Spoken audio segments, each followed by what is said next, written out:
پهلویان نام سرزمینی در زاگرس مرکزی و جنوبی است که به آن ماد کبیر، جبال، عراق عجم و ماهات هم گفته شده است. اولین سند تاریخی که مردمان بومی این سرزمین را گوران نامیده متعلق به 60 سال قبل از میلاد بوده که از جانب یونانی ها نیز به میدیا معرفی شده است. از جمله مراکز مهم علمی، فرهنگی و استراتژیکی در طول تاریخ بوده است که بعدها نام کردستان نیز به خود می‌گیرد. شامل استان‌های کنونی کرمانشاه، ایلام، لرستان، خانقین و حلبچه میباشد که مهد علم و دانش، فلسفه، عرفان و هنر بوده است. در متون سومری شکوه و عظمت این سرزمین با نام آراتا اشاره شده است. مهر در این سرزمین متولد و مهرپرستی از این سرزمین نشر داده می شود. مرکز این سرزمین بغستان به معنای سرزمین خدا بوده است.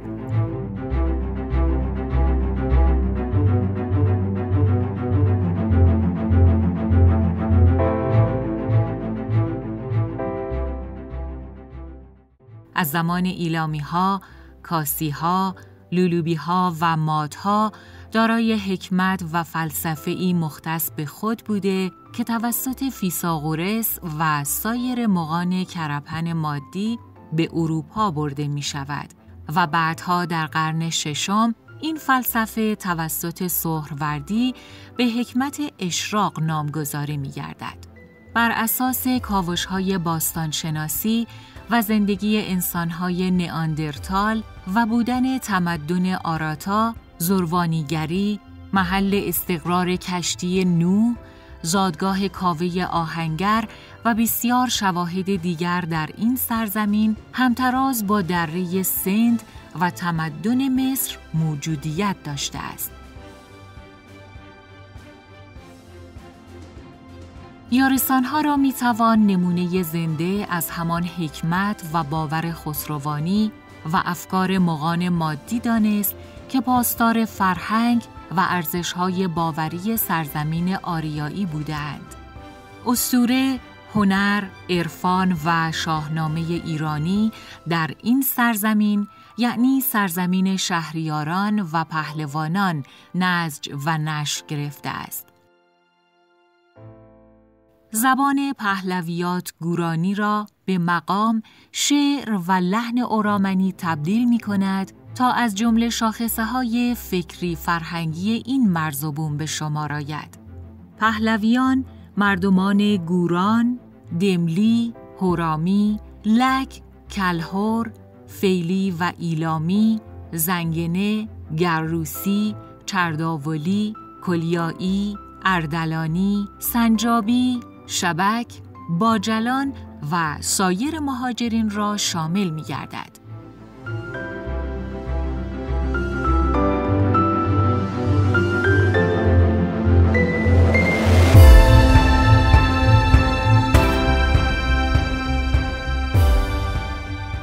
این سرزمین دارای حکام محلی حسنویه برزیکانی، بنی الناز، ایشانیه، سانهای هرامان، شبانکاره و اتابکان لر بوده است و ما را به دوران پارین سنگی و انسانهای نئاندرتال و عصر مفرق می‌کشاند. غار وزمه در کرمانشاه یکی از 10 کشف اخیر باستانشناسی است که قدمتی بین 40 تا 70 هزار سال دارد. تپه تاریخی و باستانی شیخی آباد روستای کورتویج اولیای دینور نیز به عنوان نخستین زیستگاه بشر دوره نوسنگی در خاورمیانه شناخته شده است. مجموعه گنجدره هرسین با قدمت 10,000 سال، تپه باستانی گریران، غار میرملاس و تپه گوران در دشت هلیلان به تقریب همزمان با پیدایش خانه‌های گلی به روستای همیشگی تبدیل شده‌اند.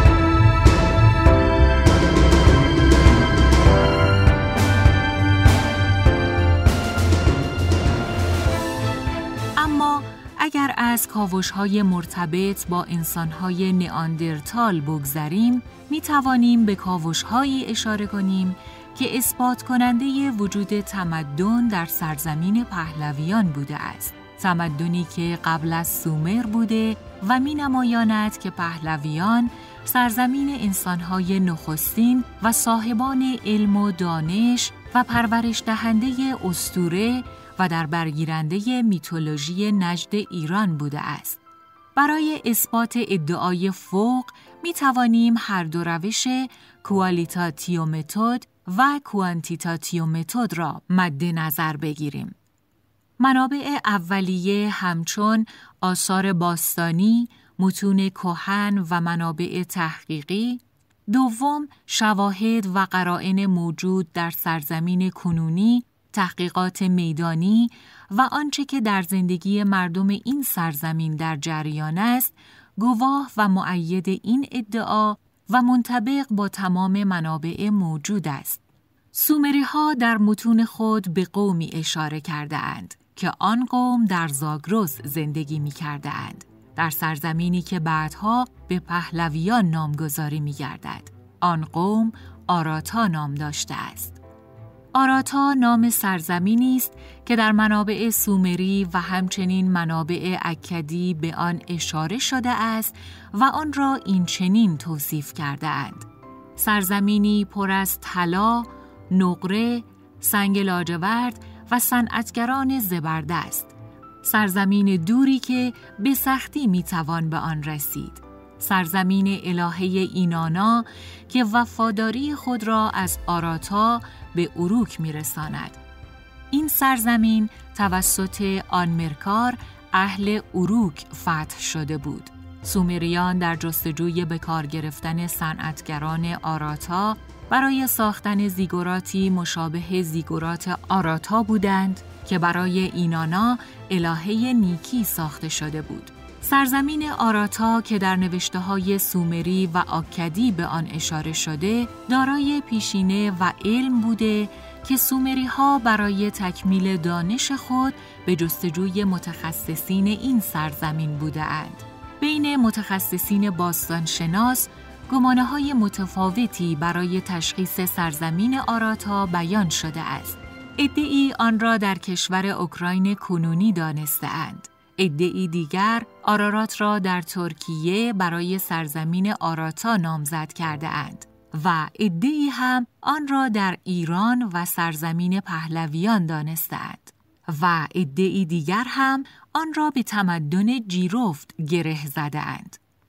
برای جمع‌بندی این گمانه‌ها با استناد به منابع و شواهد ملموس چند فاکتور را مد نظر قرار خواهیم داد. نخست، تواتر منابع در نقل مطالب یک دست و در راستای هم. دوم، اسناد و شواهد موجود در سرزمین مورد بحث که با تحقیقات میدانی قابل اثبات است. ابتدا به نقل مواردی که اثبات کننده موضوع است می‌پردازیم، همچون وجود آثار باستانی سیلک، تپه‌گیان در نهاوند، تپه‌گوران در هلیلان و گودین تپه در کنگاور که تماماً در سرزمین پهلویان می باشد.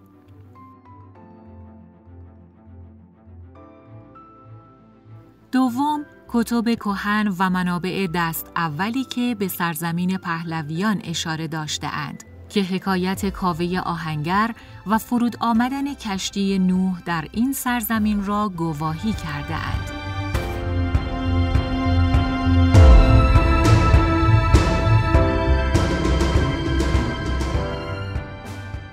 کاوه بر اساس منابع تاریخی متولد سرزمین پهلویان و در شهر فریدون بوده است و درفش کاویانی هم که صلیب شکسته را می‌نمایاند همان خورشیدی با بالهای در چرخش است که از زمان درفش کاویانی تا کنون همواره در پرچم‌های رسمی این سرزمین به نوعی وجود داشته است.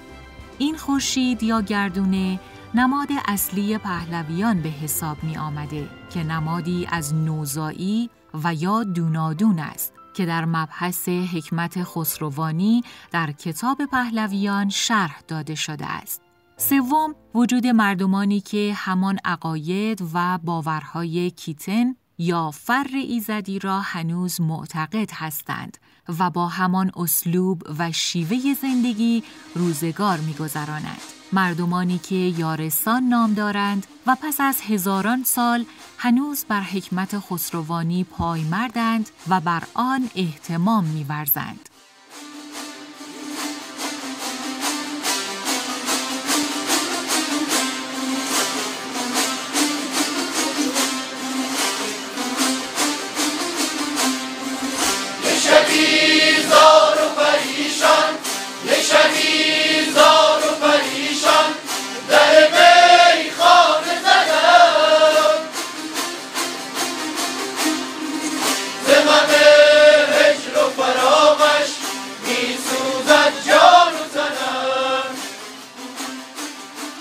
در موضوع مربوط به تپه گیان آمده که این تپه گواه و مؤید بر تمدنی قبل از سومر است. تپه گیان در جنوب غربی شهر نهاوند قرار دارد که باستانشناسان قدمت این منطقه را 6000 سال قبل از میلاد دانستند. گفته می شود پس از طوفان نوح علیه السلام این تمدن در نهاوند شکل می گیرد و در کتاب باستانشناسی ایران باستان نوشته لویی واندنبرگ طبقه اول تا پنجم تمدن گیان از دوران 4200 سال قبل از میلاد تا دوران برنز قدیم و برنز متوسط و برنز جدید و دوران آهن با آثاری که به دست آمده آن را اثبات کرده است. همچنین نتیجه کاوش‌های آقای هانری ورن، مدیر موزه‌های ملی فرانسه و با نظارت دکتر کونتنو، موزه‌دار لوور و پروفسور گیرشمن که ماحصل تحقیقات خود را در کتابی به نام حفریات تپه گیان منتشر کرده اند، نشان داده می شود که این تمدن سابقه‌ای کهن داشته و مقارن با پایان طوفان است. بر این اساس می توان گفت تمدنی که سومری‌ها آرزوی به دست آوردن دانش، گنج و جواهرات آن را داشته اند در سرزمین پهلویان بوده است.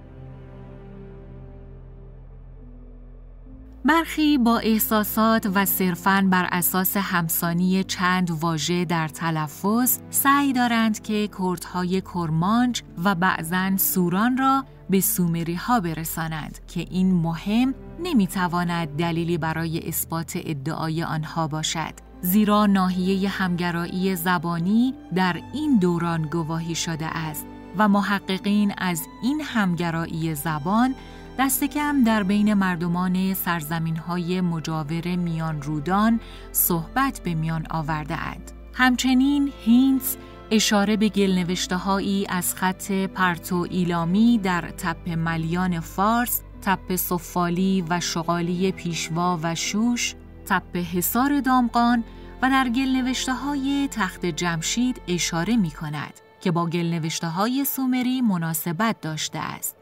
در واقع همسانی واژه‌های سومری با همسایگان آن بدیهی و معمول بوده است که آن با بحث نژاد و قومیت متفاوت است. زبان و خط آراتایی بر خط و زبان سومری تأثیرگذار بوده و همچنین خط و زبان سومری بر زبان و خط ایلامی، اما این دلیلی نیست که بتوان آن را برای یکسانی نژادی در نظر گرفت. نه تنها از یک نژاد و قوم نبودند، بلکه دشمن هم بودند. در کل، همسانی زبانی در بین تمام امپراتوری‌ها و شاهنشین‌های موجود در زاگرس و میان رودان گواهی شده است. چنانچه آرناوت هم آورده، زبان مردم کاسی نیز احتمالاً به زبان‌های هوری اورارتویی مرتبط بوده است.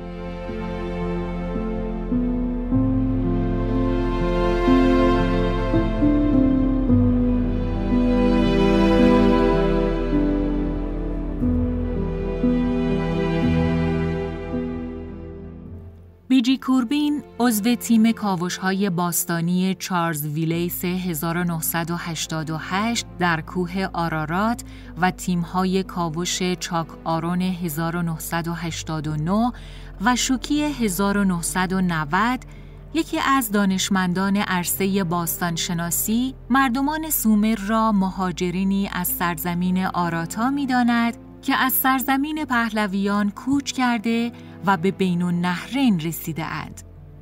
طرح روی جلد کتاب وی هم دقیقاً تبیین کننده این مهاجرت است که از آراتا در نزدیکی الوند شروع می شود، بعد به شوش و از آنجا به اروک می رسد. کوربین یکی از دانشمندان باستانشناسی است که هم در آرارات و هم در پهلویان به تحقیق و کاوش پرداخته است. نظر نهایی خود را در کتاب جستجو برای کشتی نوح این چنین مطرح می کند: سرزمین آراتا در موقعیت غربی همدان و شرقی کرمانشاه به مرکزیت گودین تپه است.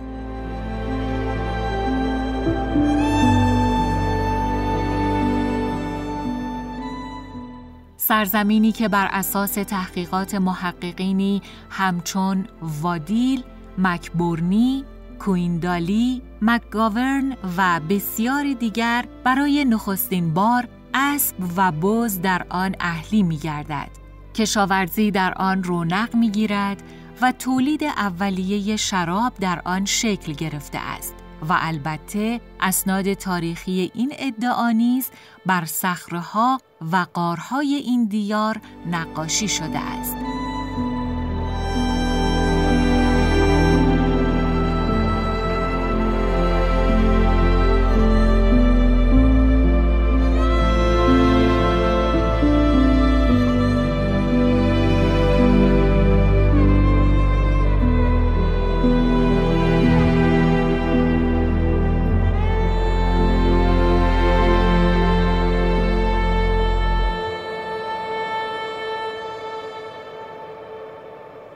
شواهد باستانشناسی کشف شده در گودین تپه ارتباطی با شوش و اروک ایجاد می کند که بیانگر مهاجرت از کوههای زاگرس به شینار است. علاوه بر نظریات کوربین و دیگران در خصوص اینکه سرزمین پهلویان یکمین تمدن بشری را در خود جای داده، منابع تاریخی دیگر هم هست که در مورد نوح نبی و فرود کشتی ایشان در سرزمین پهلویان است. بر اساس این منابع، نوح نبی در این منطقه بر زمین نشسته است و میتوان دهستان سرکشتی و مقبره نوح نبی در این منطقه را گواه بر این مهم دانست. بیشتر از 10 منبع از قرون اولیه هجری گواهی این مهم را داده اند که حکایت نوح نبی در سرزمین پهلویان بوده است. به غیر از این منابع میتوان به جهت اثبات موضوع به منطقه مورد بحث رفت و آثار و نشانه‌های آن را گواهی کرد. در نزدیکی نهاوند و نورآباد دهستانی هست به نام سرکشتی که در منابع محلی نوشته شده است که جای فرود آمدن کشتی حضرت نوح علیه السلام است. در این محل کوهی هست به اسم جودی و طایفه‌ای در این سرزمین هستند به نام جودی که همکنون به جودکی اشتهار دارند. همچنین کولینه‌ای سنگچین موجود است که در افواه به قبر حضرت نوح اشتهار دارد و مردم منطقه از دیرباز به زیارت آن می رفتند. هرچند کشورهایی همچون ترکیه و یمن نیز ادعا دارند که محل فرود آمدن کشتی نوح در آنجاست و البته برای جذب توریست و کسب درآمدهای ارزی بر ادعاهای خود هم پافشاری می کنند که نمی تواند مقرون به صحت باشد، چرا که وجود اسناد و مدارک بیشمار همچنین بازتاب این مهم در باور و اعتقاد مردم این منطقه در امتداد تاریخ و اینکه سرزمین پهلویان مهد تمدن و باورها و اندیشه‌های بنیادین بشر است، مؤید و گواه بر این ادعاست. پس از تمدن آراتا در زاگرس مرکزی می توانیم به تمدن ایلام هم اشاره کنیم که در مجاورت کاسی ها و لولوبی ها بوده و همتراز با سومری ها و بابلی ها به موجودیت خود تا شکلگیری امپراتوری ماد ادامه می دهند.